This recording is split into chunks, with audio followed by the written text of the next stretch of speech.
नमस्ते साथियों, कैसे हैं आप लोग। आशा करता हूं कि आप लोग ठीक तरह से होंगे और अपना अध्ययन ठीक तरह से कर रहे होंगे। भारतीय इतिहास की यात्रा का यह 42वां व्याख्यान है। इसके अंतर्गत हम मुगल साम्राज्य के अंतर्गत आने वाले शासक अकबर के बारे में अध्ययन करेंगे, जिन्हें जलालुद्दीन अकबर के नाम से भी जाना जाता है। व्याख्यान प्रारंभ करने से पहले हम इसकी रूपरेखा देख लेते हैं। मुगल साम्राज्य के अंतर्गत हुमायूं के बाद हुमायूं के पुत्र अकबर शासक बनते हैं। अकबर का जो विजय अभियान है उनके बारे में अध्ययन करेंगे। अकबर के 9 रत्न जो कि बहुत ही महत्वपूर्ण हैं, जिनके बारे में परीक्षा में प्रश्न पूछ लिए जाते हैं, उनके बारे में अध्ययन करेंगे। अकबर के बारे में महत्वपूर्ण तथ्य जानने का प्रयास करेंगे कि कौन कौन से तथ्य जो कि आपकी परीक्षा के लिए उपयोगी हैं और बार बार प्रश्न आते रहे हैं, इनके बारे में अध्ययन करने का प्रयास करेंगे। आइए जानने का प्रयास करते हैं अकबर के बारे में। प्रारंभ करते हैं आज का लेक्चर। अकबर का जन्म 15 अक्टूबर 1542 ईस्वी को अमरकोट के राजा वीरसाल के महल में होता है। हम देखते हैं कि जब हुमायूं निर्वासित जीवन जी रहा था तो उस समय 1540 ईस्वी में जब यह भारत से बाहर चला जाता है तो 1542 ईस्वी में यह अमरकोट के राजा वीरसाल के महल में रह रहा होता है। उसी समय अकबर का जन्म होता है। इनके पिता का नाम हुमायूं तथा माता का नाम हमीदा बानो बेगम था, जो कि हिंदाल के गुरु की बेटी हुआ करती थी। हुमायूं की मृत्यु के पश्चात अकबर मुगल सिंहासन पर बैठा। अकबर ने राज सिंहासन पर बैठने समय से लेकर 4 वर्षों तक बैरम खां के संरक्षण में रहा, जो कि इसका सेनापति हुआ करता था, तथा 1560 से 1562 ईस्वी 2 वर्ष तक यह अपनी धायमा महामंगा के संरक्षण में रहा। इस दौरान अकबर अपने सभी राजकीय फैसले बैरम खां महामंगा के प्रभाव में लेता था। उम्र में बहुत ही छोटा होने के कारण अकबर का जो राजकीय शासनकाल था, राजकीय व्यवस्थाएं थी, उनको उनके सेनापति बैरम खां एवं महामंगा जो कि इनकी धायमा थी उनके द्वारा किया जा रहा था। 1556 से 1562 ईस्वी तक इसका जो शासनकाल रहा, इन्हीं दोनों के हाथों में रहा। इतिहास में 1556 से 1562 तक के समय, जो कि 1556 से 62 तक का समय 7 वर्ष का समय होता है, वह पेटीकोट शासन के नाम से जाना जाता है। अकबर ने बैरम खां को खाने खाना की उपाधि दी। अकबर ने अपना राज्याभिषेक 14 फरवरी यानी वैलेंटाइन डे के दिन, जो कि जिस दिन मनाया जाता है, याद रखने के लिए महत्वपूर्ण है, 1556 ईस्वी में पंजाब के गुरुदास जिले के कालानौर में मिर्जा काबुल लासिम के हाथों से कर। हम देखते हैं कि जब बैरम खां की अनुपस्थिति होती है, वह दिल्ली पर अभियान के लिए गए थे। उस समय पर 14 फरवरी 1556 ईस्वी में यह पंजाब के गुरुदास जिले में कालानौर के जो मिर्जा काबुल कासिम के हाथों अपना राज्याभिषेक करवाते हैं। अकबर ने बाद में बैरम खां से संबंध बिगाड़ लिए थे। बैरम खां जो कि राज्य की व्यवस्थाएं चला रहे थे एवं जो अकबर थे उनका कठपुतली शासक के रूप में प्रयोग कर रहे थे। तो नाम जो भी यह कार्य करते थे, नाम अकबर का होता था और यह आंतरिक रूप से शासन करते थे। इस कारण उनके संबंध बिगड़ गए और अकबर ने उनके लिए संरक्षण पद से हटा दिया। अकबर ने बैरम खां से हज यात्रा पर जाने के लिए बात कही और मुबारक खां नामक अफगान पठान ने बैरम खां की रास्ते में ही हत्या कर दी जब यह हज की यात्रा पर जा रहे थे। हम देखते हैं कि जो राज्य के जो भी फैसले हैं उनमें जो कि इनके सेनापति होते हैं बैरम खान, वह रोक छेड़ करते हैं एवं अकबर का नाम लेकर यह शासन करते हैं। तब ऐसी स्थिति का पता लगते ही अकबर इनको जो भी संरक्षक का पद होता है उससे हटा देते हैं और हज की यात्रा जाने के लिए कहते हैं। और इसी के चलते यह जब हज की यात्रा पर जा रहे थे तो रास्ते में ही एक अफगान पठान के द्वारा बैरम खां की रास्ते में ही हत्या करवा दी जाती है। बैरम खां की मृत्यु के पश्चात अकबर ने उसकी विधवा सलीमा बेगम से विवाह कर लिया और उसके पुत्र रहीम को अपने संरक्षण में रख लिया। अकबर ने 1563 ईस्वी में तीर्थ यात्रा कर बंद करवा दिए। 1563 ईस्वी का समय होता है जब इसने जो कि अपने शासनकाल के 62 वर्ष में 1562 ईस्वी में जब यह शासन पर बैठता है तो प्रभावी रूप से जब यह निर्णय लेने लगता है तो तीर्थ यात्रा कर को बंद करवा देता है। अकबर ने 1564 ईस्वी में जजिया कर समाप्त करवा दिया था। 1571 ईस्वी का समय होता है जब यह फतेहपुर सीकरी की स्थापना करता है और उसे अपनी राजधानी बनाता है। फतेहपुर सीकरी का स्वरूप बहाउद्दीन ने बनाया था। हम देखते हैं कि जो कि फतेहपुर सीकरी है बहुत ही प्रमुख केंद्र है और इसको यह अपनी राजधानी बनाता है और राजधानी बनाने के साथ ही यह यहाँ पर शासन करता है और इसी स्थान पर दक्षिण विजय की या गुजरात विजय के उपलक्ष्य में यह बुलंद दरवाजे का निर्माण करवाता है। मयूर सिंहासन बनवाया, जिसका प्रारूप बेबादल खां ने बनवाया था। देखते हैं बहुत ही प्रमुख मयूर सिंहासन, जिसका स्वरूप बेबादल खां के द्वारा तैयार किया गया था। 1582 ईस्वी में दीन ए इलाही धर्म की स्थापना की इसने या दीन ए इलाही धर्म चलवाया था। 1583 ईस्वी में इलाही संवत की स्थापना की थी। 1585 ईस्वी में अपनी राजधानी लाहौर से या लाहौर स्थानांतरित की थी। जो फतेहपुर सीकरी में इसकी राजधानी हुआ करती थी, इसने फतेहपुर सीकरी से अपनी राजधानी लाहौर स्थानांतरित कर ली थी। जो कि इसके जो भारतीय क्षेत्र था इसमें विवाद होने के कारण इस वक्त इनकी जो युद्ध थे वह राजपूतों से हुआ करते थे। इसी कारण इन्होंने अपनी राजधानी यहाँ से स्थानांतरित करके लाहौर में कर ली थी। आइए एक बार रिवीजन करते हैं। 15 अक्टूबर 1542 को अमरकोट के राजा बीरसाल के महल में इनका जन्म होता है। इनके पिता का नाम हुमायूं तथा माता का नाम हमीदा बानो बेगम था। हुमायूं की मृत्यु के पश्चात जब 1556 ईस्वी में हुमायूं की मृत्यु हो जाती है तब अकबर राज सिंहासन पर बैठता है और 4 वर्षों तक इसके लिए जब हुमायूं की मृत्यु होती है तो इसके लिए राज सिंहासन पर बैठा दिया जाता है और 4 वर्षों तक बैरम खां के संरक्षक में रहता है। बहुत ही कम आयु होने के कारण यह बैरम खां के संरक्षण में रहता है और इनकी जो धायमा होती हैं अब महामंगा, उनके संरक्षण में इसका जीवन काल गुजरता है। सभी राजकीय फैसले बैरम खां व महामंगा द्वारा लिए जाते हैं। अकबर एक कठपुतली शासक की तरह इस समय कार्य कर रहा था। 1556 ईस्वी से 1562 ईस्वी तक का जो काल है, इस काल को पेटीकोट शासन कहा जाता है। इतिहास में 15 जो कि हम पढ़ चुके हैं, पेटीकोट शासन कहा जाता है 1556 से 1562 ईस्वी तक का। बैरम खां को खाने खाना की उपाधि दे दी गई थी, जो कि इनके संरक्षक थे। पहले जो कि अकबर थे इन पर बहुत विश्वास किया करते थे और इनकी कूटनीति इनके लिए पता नहीं थी। इस समय पर यह खाने खाना की उपाधि इनके लिए देते हैं। अकबर अपना राज्याभिषेक 14 फरवरी 1556 ईस्वी में गुरुदास जिले में कालानौर में मिर्जा काबुल कासिम के हाथों करवाते हैं। अकबर ने बाद में बैरम खां से संबंध बिगाड़ लिए, चूँकि इनको यह जानकारी हो गई थी कि यह अनैतिक रूप से जो भी राज्य की व्यवस्था है वह चला रहे हैं और अकबर के नाम पर यह शासन कर रहे हैं। तो ऐसी जानकारी होने के बाद यह फैसला लेते हैं और अपने जो जिनके संरक्षण में यह रह रहे थे अकबर, जो कि बैरम खां थे, उनको संरक्षक पद से हटा देते हैं और बैरम खां के लिए हज की यात्रा करने के लिए कहते हैं। हज की यात्रा जाते समय बैरम खां की रास्ते में ही अफगान पठान द्वारा इनकी हत्या करवा दी जाती है। बैरम खां की मृत्यु के पश्चात अकबर उनकी विधवा सलीमा बेगम से विवाह कर लेते हैं एवं उनके पुत्र को गोद ले लेते हैं या अपने संरक्षण में रखकर अपना 9 रत्नों में से एक होते हैं वह रहीम, उनके लिए अपना 9 रत्नों में से एक रत्न बना लेते हैं। अकबर ने 1563 ईस्वी में तीर्थ यात्रा कर बंद करवाया। फिर इसके बाद 64 ईस्वी में जब यह निर्णय ले रहे थे तो 63 में तीर्थ यात्रा कर, 64 में जजिया कर एवं 71 ईस्वी में अपनी जो राजधानी है फतेहपुर सीकरी स्थानांतरित की और इसको बसाया। और इसका जो फतेहपुर सीकरी का जो बहुत ही जो यहाँ का प्रारूपकार था वह था बहाउद्दीन। मयूर सिंहासन जो कि बहुत ही फेमस है, मयूर सिंहासन बनवाने का श्रेय इनको दिया जाता है अकबर के लिए और इनका प्रारूप बेबादल खां ने तैयार किया था। 1582 में दीन ए इलाही धर्म चलवाया। 1583 ईस्वी में इलाही संवत चलवाया।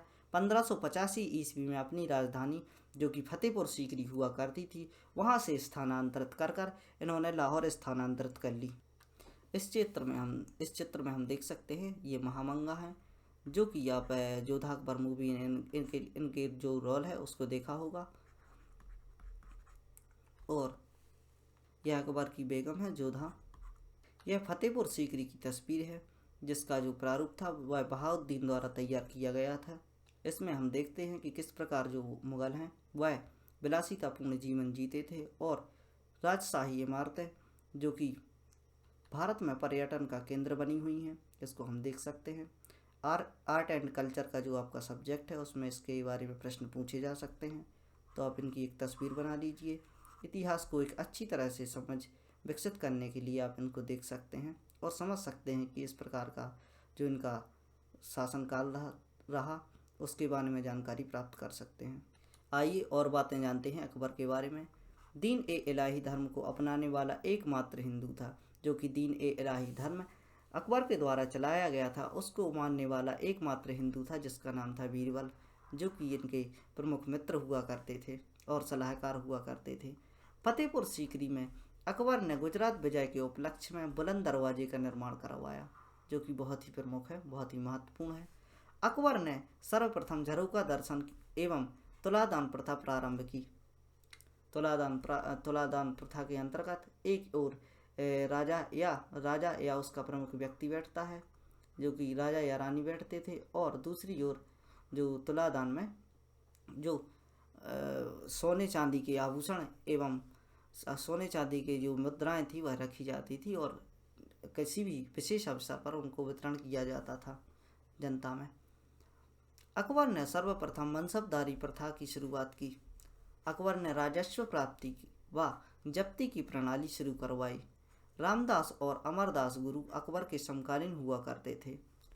अर्जुन सिंह जहांगीर के समय काल में हुआ करते थे। हम देखते हैं कि जो अमरदास थे और रामदास थे, रामदास के लिए इन्होंने कुछ ज़मीन दी थी जिस पर जो हरमंदर साहिब है उसका निर्माण किया गया था। गुरु हरराय, हरकिशन, तेग बहादुर औरंगजेब के समकालीन थे, जो कि 3 गुरु रहे। औरंगजेब का जो शासनकाल था बहुत ही लंबे समय तक रहा। इसमें 3 गुरु आए जिनका नाम था हरराय, हरकिशन व तेग बहादुर, 3 धर्मगुरु जो कि सिख धर्म के बहुत ही महत्वपूर्ण गुरु हैं।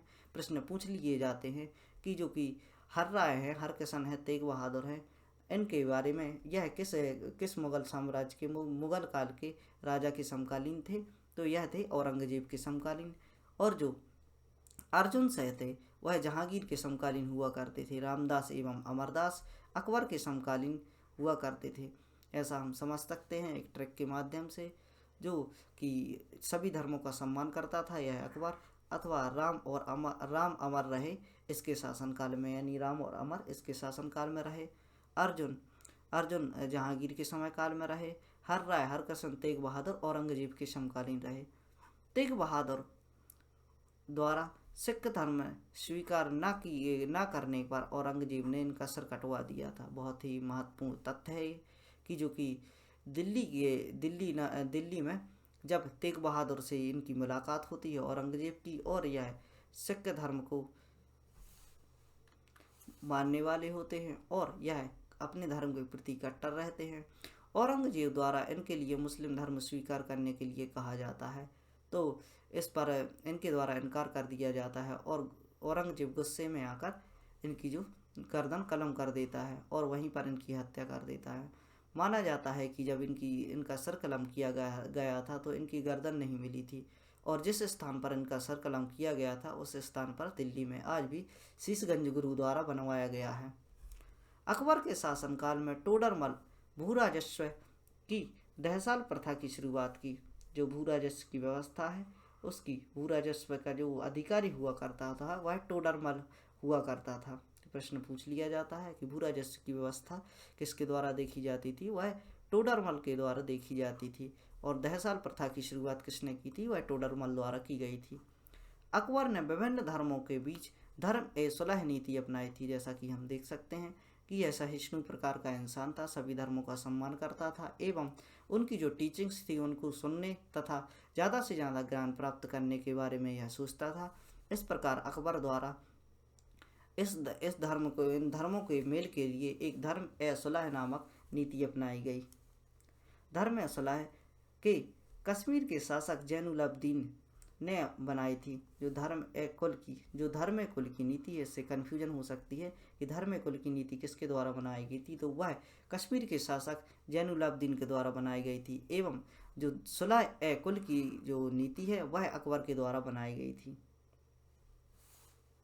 सुलह ए कुल की नीति कश्मीर के शासक जैनुलब्दीन के द्वारा और धर्म ए सुलह की नीति, इसमें धर्म जो सबसे पहले आता है उसकी जो नीति है वह अकबर के द्वारा बनाई गई थी, और सुलह ए कुल की नीति जैनुलाब्दीन के द्वारा बनाई गई थी।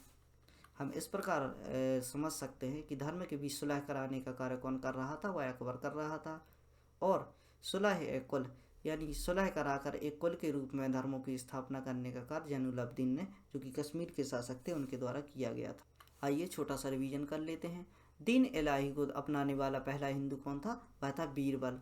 और फतेहपुर सीकरी में अकबर ने गुजरात विजय के उपलक्ष्य में बुलंद दरवाजे का निर्माण करवाया था। झरोखा दर्शन व तुलादान इसके द्वारा प्रारंभ करवाए गए थे। मनसबदारी प्रथा की शुरुआत भी इसके द्वारा की गई थी। राजस्व प्राप्ति की प्रणाली, जब्ती प्रणाली की शुरुआत की गई थी। रामदास अमरदास जो गुरु थे वह अकबर के समकालीन थे। जहांगीर के समकालीन अर्जुन गुरु थे। हर राय हरकिशन व तेग बहादुर को औरंगजेब के समकालीन हुआ करते थे। तेग बहादुर द्वारा सिख धर्म न स्वीकार, तेग बहादुर यार सिख नहीं, यहाँ मुस्लिम धर्म न स्वीकार किए जाने पर औरंगजेब द्वारा इनका सर काट दिया जाता है। अकबर के शासनकाल में टोडरमल ने भू राजस्व की दहसाल व्यवस्था की शुरुआत की थी। अकबर ने विभिन्न धर्मों के बीच धर्म ए सुलह की नीति अपनाई थी, जिसे इसने शुरुआत की थी वह थी धर्म ए सुलह की नीति। और जो कश्मीर के शासक थे जैनुलाब्दीन, उनके द्वारा सुलह ए कुल की नीति अपनाई गई थी। इस चित्र में हम देख सकते हैं गुजरात विजय के उपलक्ष्य में जो कि अकबर द्वारा बनवाया गया था, यह है बुलंद दरवाजा। बुलंद दरवाजे का निर्माण गुजरात विजय के उपलक्ष्य में अकबर द्वारा करवाया गया था। यह तस्वीर है झरोखा दर्शन की। इसमें जो महारानियां हैं वो यहाँ से, जो झरोखा दर्शन है, यहाँ से राजाओं की जो राजकाज की व्यवस्थाएं थी, जो राजशाही सवारियाँ आती थी उनको देखा करती थी। इसमें खिड़कियों में पर्दे लगे होते थे एवं जो कि इनकी प्रमुख रानी हुआ करती थी जोधा, उनके द्वारा इनसे कहा गया कि जो भी राज्य में जो भी इस प्रकार की वो होती हैं सेरेमनी होती हैं उनको देखने के लिए इनसे आग्रह किया गया। तब इन्होंने झरोखा दर्शन की प्रथा की शुरुआत की और देखने के लिए इजाज़त दी। आगे देखते हैं अकबर के बारे में। अकबर ने सिखों के तीसरे गुरु अमरदास से भेंट की। अमरदास से जब यह भेंट करते हैं तो उनके लिए कुछ ज़मीन देते हैं। इस पर हरमंदिर साहिब का निर्माण किया गया था। अकबर ने जैन धर्म के आचार्य हरि विजय सूरी को जगत गुरु की उपाधि दी। जो जैन धर्म के आचार्य थे हरि विजय सूरी, इनके लिए जगत गुरु की उपाधि दी। अकबरनामा आईने अकबरी, अकबरनामा जिसे आईने अकबरी भी कहा जाता है, की रचना अबुल फजल के द्वारा की गई थी। बहुत ही महत्वपूर्ण प्रश्न कि अकबरनामा की स्थापना किसके द्वारा, अकबरनामा किसके द्वारा लिखी गई थी, तो यह अबुल फजल के द्वारा लिखी गई थी। अकबरनामा का एक हिस्सा उसके छोटे भाई फैजी ने भी लिखा था। अकबर की कोई संतान ना होने के कारण हम देखते हैं कि बहुत ही लंबे समय तक इसकी कोई संतान नहीं हुई थी। तब यह मन्नत मांगने के लिए सूफी संत शेख सलीम चिश्ती की दरगाह पर जाता है, जो कि तस्वीर में देख सकते हैं। यह है शेख सलीम चिश्ती की दरगाह। इन्हीं के आशीर्वाद से अकबर के यहाँ एक बेटे का जन्म होता है जिसका नाम होता है सलीम। बाद में यही सलीम के नाम से जाना जाता है। अकबर ने एक अनुवाद विभाग की स्थापना करवाई थी, जहाँ पर महाभारत का फारसी में अनुवाद रत्ननामा या रत्ननामा के नाम से करवाया गया था। जो महाभारत का जो अनुवाद है वह फारसी भाषा में रत्ननामा के नाम से करवाया गया था। चूँकि जो महाभारत बहुत ही महत्वपूर्ण ग्रंथ है, जो भी फारसी लोग थे फारसी भाषा में जो इसको समझना चाहते थे उनके लिए इसने अनुवाद विभाग की स्थापना करवाई। और भारत के जो प्रमुख ग्रंथ थे उनके जो ट्रांसलेट है वह फारसी भाषा में इस विभाग के द्वारा करवाया जाता था। आइए रिवीजन करते जाते हैं। अकबर के तीसरे गुरु, जो सिखों के तीसरे गुरु थे, अकबर ने उनके साथ मुलाकात की जिनका नाम था अमरदास। और जो जैन धर्म के गुरु थे हरि विजय सूरी, इनके साथ इनकी मुलाकात होती है और इन्हें जगत गुरु की उपाधि देते हैं। अकबरनामा की रचना है वह अबुल फजल के द्वारा की गई थी और इसका जो कुछ हिस्सा था वह फैजी के द्वारा लिखा गया था। कोई संतान ना होने के कारण यह सूफी संत शेख सलीम चिश्ती की दरगाह पर जाते हैं और इन्हीं के आशीर्वाद से अकबर के यहाँ एक बेटे का जन्म होता है जिन्हें सलीम कहा जाता है। अकबर ने एक अनुवाद विभाग की स्थापना की थी, जहाँ पर जो विभिन्न धर्मों को, जो भारतीय धर्म के ग्रंथ हुआ करते थे उनका फारसी में अनुवाद किया जाता था। बहुत ही महत्वपूर्ण ग्रंथ महाभारत की फारसी भाषा में अनुवाद रचना के नाम से इन्होंने करवाया था। आइए देखते हैं अकबर के विजय अभियान। पानीपत का द्वितीय युद्ध। पानीपत के द्वितीय युद्ध के बारे में हमने अपने पिछले व्याख्यान में स्पष्ट रूप से पढ़ा है, बहुत ही विस्तृत अध्ययन किया है। और भी इसके बारे में जानकारी देखते हैं, जो कि हेमचंद विक्रमादित्य और अकबर के जो सेनापति थे बैरम खां उनके मध्य होता है।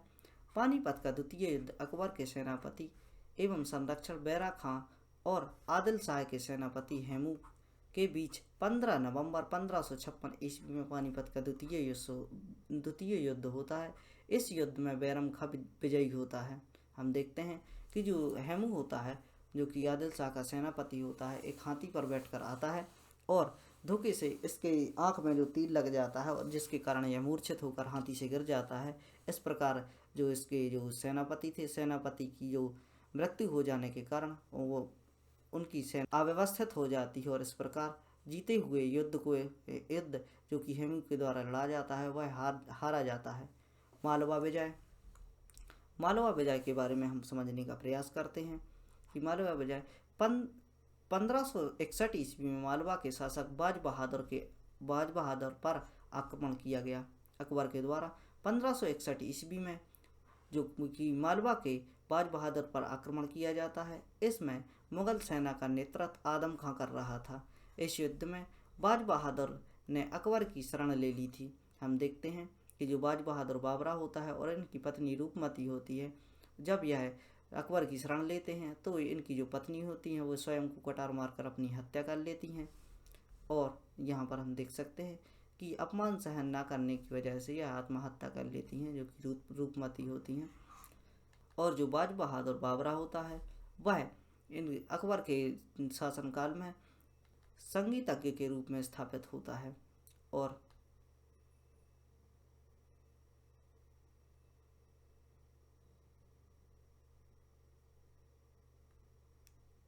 इस प्रकार हम देख सकते हैं कि इसकी जो मालवा विजय थी वह सफल रही।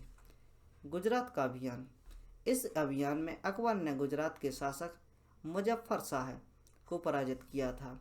इसी खुशी के उपलक्ष्य में फतेहपुर सीकरी में बुलंद दरवाजे का निर्माण करवाया था। हम देख सकते हैं कि जो गुजरात का जो विजय अभियान है, इसके उपलक्ष्य में जब फतेहपुर सीकरी में जो बुलंद दरवाजे का निर्माण करवाया गया था वह किसके विरुद्ध लड़ा गया था? जो यहाँ के शासक मुजफ्फर शाह के विरुद्ध लड़ा गया था। इसी समय पर अकबर ने पहली बार समुद्र देखा था। जब यह गुजरात जाता है तो गुजरात में जो कि समुद्र के किनारे बसा हुआ है, तो इसी समय पर पहली बार इसने समुद्र को देखा था और यह बड़ा प्रसन्न हुआ था। बहुत ही प्रमुख अभियान मेवाड़ अभियान, जिसे हल्दी घाटी के युद्ध के नाम से भी जाना जाता है। इसमें जो महाराणा प्रताप थे, इनकी वीरता एवं शौर्य का जो बखान है वह बहुत ही किया जाता है भारतीय क्षेत्र में। और इस युद्ध में माना जाता है कि हम जानकारी लेते हैं कि बहुत ही अदम्य साहस का परिचय देते हुए इन्होंने इस युद्ध को लड़ा था। यह युद्ध मेवाड़ के राजा महाराणा प्रताप एवं अकबर के सेनापति मान सिंह के बीच होता है। इस युद्ध में महाराणा प्रताप की पराक्रमी सेना वीरतापूर्वक युद्ध किया। अंत में महाराणा प्रताप को युद्ध के बीच से ही जाना पड़ा। 1576 ईस्वी में यह युद्ध हुआ था। इस युद्ध में अकबर महाराणा प्रताप के दो सैनिकों जयमल एवं फत्ता की वीरता से बहुत प्रभावित होता है। हम देखते हैं कि जो 1576 का जो हल्दी घाटी का युद्ध होता है बहुत ही पराक्रमतापूर्वक और शौर्यवीर का परिचय देते हुए इनके द्वारा लड़ा जाता है। इसमें जब जो महाराणा प्रताप है, इनकी यह युद्ध में कुछ कारणवश इनको भागना पड़ता है और इस जो प्रभाव होता है उसके बारे में हम स्पष्ट रूप से देख सकते हैं। ये 1576 ईस्वी में इनके द्वारा युद्ध लड़ा गया था। तो जो अकबर के द्वारा जो सेना गई थी वो मानसिंह के नेतृत्व में, मानसिंह का जो नेतृत्व कर रहे थे उस सेना का, जब सेना मेवाड़ पर आक्रमण करती है उससे बहुत ही क्षति पहुंचती है और इस क्षति का जो हर्जाना है वह अकबर के द्वारा सहन नहीं किया जाता। अतः इस प्रकार देखते हैं कि इसी समय पर यह जो अपनी राजधानी है वह ट्रांसफ़र करते हैं और हम देखते हैं कि मेवाड़ पर पुनः किसी भी प्रकार का युद्ध अभियान नहीं चलाया जाता। आइए इसके और अभियान देखते हैं। कालिंजर की विजय। जब अकबर कालिंजर पर आक्रमण करता है तब उस समय कालिंजर पर रामचंद्र का राज्य था इस युद्ध में रामचंद्र पराजित होते हैं और इसी रामचंद्र के दरबार में जो कि तानसेन है वह हुआ करते थे, जो कि बहुत ही महत्वपूर्ण संगीतकार हुआ करते थे, जो कि पराजित होने के बाद यह तानसेन अकबर के साथ सिकंदराबाद आ जाते हैं। और हम देखते हैं गोंडवाना विजय। अकबर के सेनापति जो आसफ खां हुआ करते थे 1564 ईस्वी में गढ़ा कटंगा जो कि मंडला क्षेत्र में आता है पर आक्रमण किया। यहाँ की शासिका रानी दुर्गावती। इस युद्ध में आसफ खां ने दुर्गावती को पराजित किया। हम देखते हैं एक महिला शासिका होने के बाद भी यह अकबर के विरुद्ध जो कि आसफ खां के नेतृत्व में सेना आई हुई है इनका मुकाबला करती हैं और मुकाबला करते हुए दुर्गावती जब उनके सामने पराजय की स्थिति आती है तब यह कटार खोंपकर स्वयं की आत्महत्या कर लेती हैं। आइए कुछ महत्वपूर्ण तथ्यों के बारे में जानते हैं। अबुल फजल की हत्या वीर सिंह बुंदेला ने सलीम के कहने पर की थी। हम देखते हैं कि अकबर का जो शासनकाल था बहुत ही लंबे समय तक चला। हम देखते हैं कि इसका जो पुत्र होता है सलीम, यह भी यंग हो चुका था, जवान हो चुका था, अतः यह अपनी विलासितापूर्ण जीवन जीने के लिए जाना जाता था। अकबर द्वारा इस पर लगाम लगाने के लिए किसके लिए जो अबुल फजल थे उनके लिए नियुक्त किया गया था, जो कि इसके लिए रोक छेड़ करते थे और सभी जानकारी अकबर को दे दिया करते थे। और यह अकबर का बहुत ही प्रमुख हुआ करता था जो कि अबुल फजल था। और इस प्रकार यह सलीम होते हैं वह जो वीर सिंह बुंदेला होते हैं इनके पास जाते हैं और उनसे मित्रतावत व्यवहार होने के कारण इनसे यह इनकी हत्या करवाने के लिए सुपारी देते हैं और मित्रता होने के कारण यह अबुल फजल की हत्या कर देते हैं। और जो अकबर होते हैं इस बात से बहुत ही आक्रोशित होते हैं और आक्रोश के चलते यह वीर सिंह बुंदेला के लिए ढूंढने के लिए सैनिक लगा देते हैं और अपने राज्य में आदेश देते हैं कि कोई भी इसको वीर सिंह बुंदेला के लिए जिंदा या मुर्दा पकड़ के लाया जाए। इसके लिए के बारे में बहुत ही प्रमुख स्टोरी है।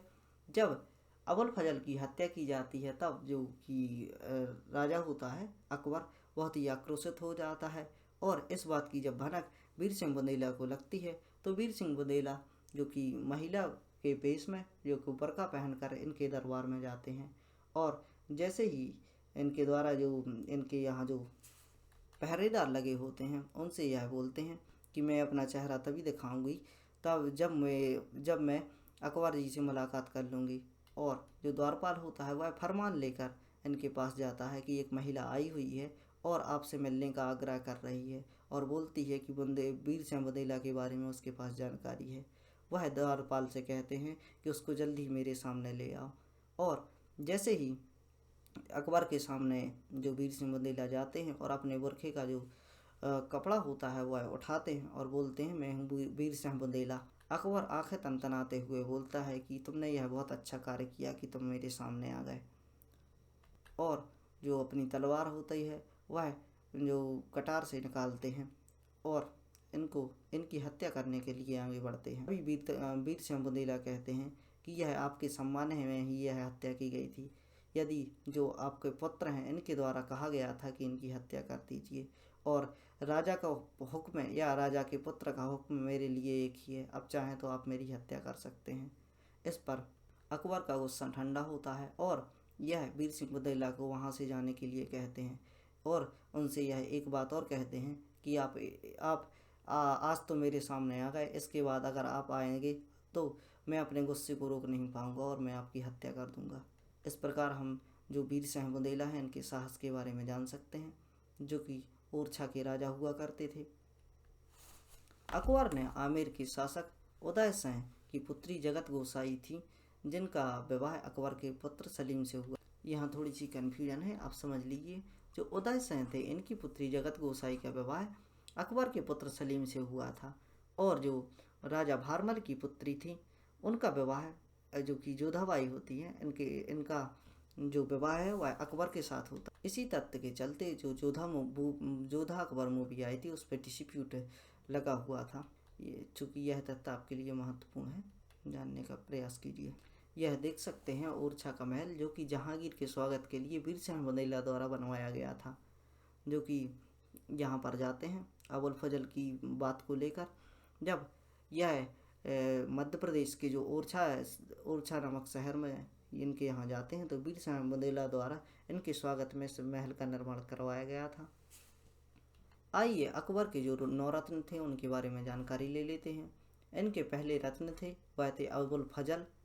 यह कुशल सेना नायक एवं साहित्यकार हुआ करते थे। अनुवाद विभाग का अध्यक्ष इन्हीं को बनाया गया था। इसी ने अकबरनामा की रचना की थी जिसमें अकबर के जीवन से संबंधित सारी बातें लिखी हुई हैं।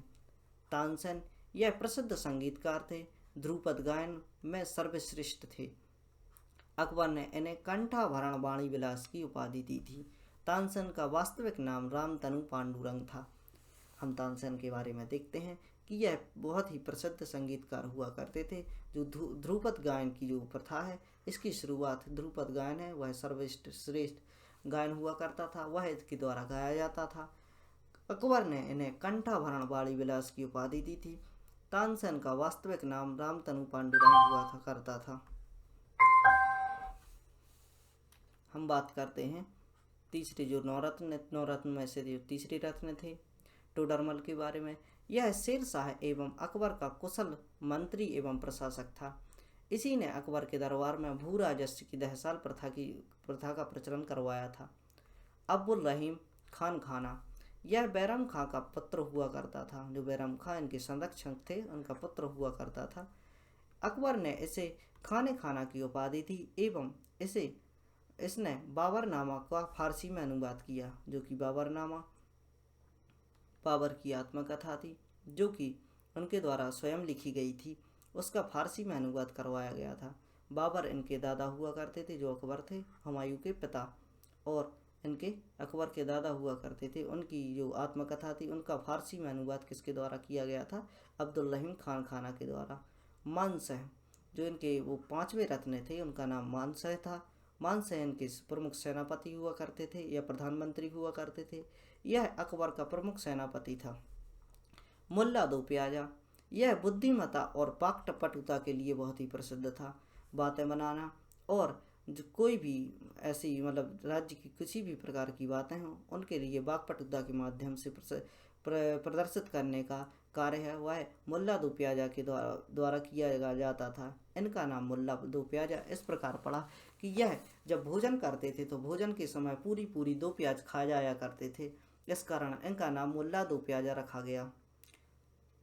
हकीम हुकाम जो हकीम हुकाम हुआ करते थे वह अकबर की पाठशाला के प्रधान अधिकारी हुआ करते थे।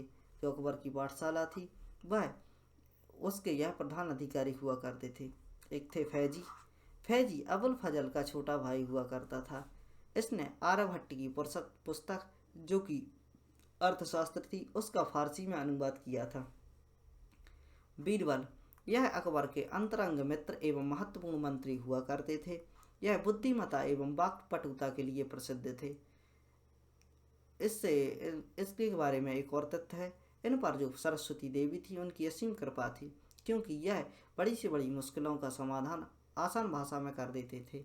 आपने अकबर और बीरबल की कहानियों के बारे में सुना होगा, तो जो बीरबल थे वो यही थे। हम देखते हैं कि अकबर के द्वारा जो इतने कार्य किए गए इनके लिए जो कि इतिहास में इनके लिए एक अनपढ़ बुद्धिमान शासक के रूप में जाना जाता है, और यह एक पढ़ा लिखा बेवकूफ़ जो कि मोहम्मद बिन तुगलक हुआ करते थे। बहुत ही स्टडी और पढ़ा लिखा होने के बाद भी वह बेवकूफ़ी की हरकतें किया करता था। एवं जो अकबर थे इनके जो एजुकेशन थी वो बिल्कुल भी नहीं थी, और यह जो कि शासन काल में इनका शासन इतने अच्छे तरीके से चला और इन्होंने बहुत ही कार्य किए, इसको हम स्पष्ट रूप से देख सकते हैं। यहाँ तक कि किंवदंतियों में यह भी कहा जाता है कि जो इनकी पत्नी थी जोधाबाई उनके द्वारा इनके जो साइन कराना है वह सिखाया गया था, और जो अकबर था उसमें सीखने की बहुत ही रुचि थी। हम देखते हैं कि जो विद्वान थे जो जब यह आराम किया करता था या सोने की अवस्था में होता था, इसकी नींद नहीं लगती थी, तो अपने यह चारों ओर विद्वानों को बैठाया करता था एवं उनसे जो कहानियाँ थी उनकी कहानियाँ सुना करता था, और उनके जो टीचिंग्स थी बातें हैं उनको सुना करता था। इस प्रकार इसको विश्व की बहुत सी जातियों धर्मों का ज्ञान हो चुका था।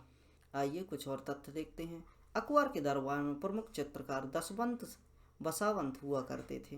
जो यहाँ की जो चित्रकला है हम देख सकते हैं। वह इनके द्वारा बनाई जाती थी। जो चित्रकार थे वह इनका नाम था दशवंत। अकबर के दरबार में प्रमुख संगीतज्ञ तानसेन, बाज बहादुर बाबरा, जो कि इनके द्वारा युद्ध किया गया था मालवा पर। यहाँ के जो राजा हुआ करते थे बाज बहादुर बाबरा, यह भी ये जो संगीतज्ञ हुआ करते थे वह तानसेन, वह भी इनके शासनकाल में हुआ करते थे। रामदास बेवजू बाबरा के नाम से यह जाना जाता था। अकबर के काल में हिंदी साहित्य का स्वर्ण युग कहा जाता था। हम देखते हैं कि जो हिंदी साहित्य थे उनका फारसी में अनुवाद करवाना एवं हिंदी साहित्य के लिए जो रुचि थी वह सभी धर्मों तक पहुंचाने का कार्य इसके द्वारा किया गया। इस प्रकार हम देख सकते हैं कि हिंदी साहित्य का स्वर्ण युग इसके काल को कहा गया। और जो भी हिंदी रचनाएं थी उस पर इसने किसी भी प्रकार की रोक नहीं लगाई थी। और इसके शासनकाल में ही हम देखते हैं कि हिंदी के बहुत से कवि आए और उन्होंने अपनी स्वतंत्रता पूर्वक रचनाएं की, चाहे वो राजा के बारे में आलोचनात्मक रचना हो या किसी भी प्रकार की रचना हो। इसने किसी भी प्रकार का प्रतिबंध नहीं लगाया। अकबर के शासनकाल के समय सिल्क के कपड़े पहनना अनिवार्य, जो कि नवाज का समय हुआ करता था अकबर के समय पर, उसमें सिल्क के कपड़े पहनना अनिवार्य हुआ करता था। अकबर ने फतेहपुर सीकरी में दीवाने आम एवं दीवाने खास और बुलंद दरवाज़ा जामा मस्जिद का निर्माण करवाया। यहाँ की जो प्रमुख 3 इमारतें हैं इनके बारे में हम जान लेते हैं कि दीवाने आम का निर्माण, दीवाने खास एवं बुलंद दरवाज़ा जो कि फतेहपुर सीकरी में स्थापित हैं, इनका निर्माण अकबर के द्वारा करवाया गया था। 1506 ईस्वी में अकबर की अतिसार की वजह से मृत्यु हो जाती है। हम देखते हैं कि 1605 ईस्वी का जो समय होता है उस समय इसको अतिसार हो जाता है। अतिसार की जो स्थिति है इसके कारण इसकी जो बीमारी है और इसकी हालत बिगड़ने से इसकी मृत्यु हो जाती है और इसे सिकंदराबाद में दफनाया गया। इस तस्वीर में हम दीवाने आम को देख सकते हैं जो कि फतेहपुर सीकरी में बना हुआ है। यह तख्ते ताउस है। आशा करता हूँ कि आज का व्याख्यान आपको समझ आया होगा और आपने बहुत सी चीज़ें इससे समझी होंगी। परीक्षा उपयोगी तथ्य एवं जो यूपीएससी की डिमांड होती है, आपको बैकग्राउंड इन्फॉर्मेशन होनी चाहिए, जो कि मैं आपको दे रहा हूँ। और एक हल्की सी जो भी इन्फॉर्मेशन है उसको आप इकट्ठी करती जाइए। और जो भी मेरे द्वारा व्याख्यान आपके लिए लाए जा रहे हैं हिस्ट्री के, अगर ये आप हिस्ट्री में रुचि रखते हैं तो इसको ऑप्शनल के रूप में भी ले सकते हैं। मेरा उद्देश्य ये नहीं है कि आप स्टडी करें या अपने दिमाग के लिए प्रेशर दें। आप चीज़ों में रुचि लें और अच्छे से उसको समझने का प्रयास करें। और ये एक लंबी जर्नी है और इसमें आपको बहुत कुछ पढ़ना है। पेशेंस रखिए और सफलता के लिए गहरी व लंबी रुचि की ज़रूरत होती है और आप रुचिपूर्वक पढ़िए और अच्छे से पढ़िए, निश्चित ही आपको सफलता मिलेगी। और आज का व्याख्यान समाप्त करते हुए आज से विदा लेता हूँ। खुश रहिए, पढ़ते रहिए। जय हिंद।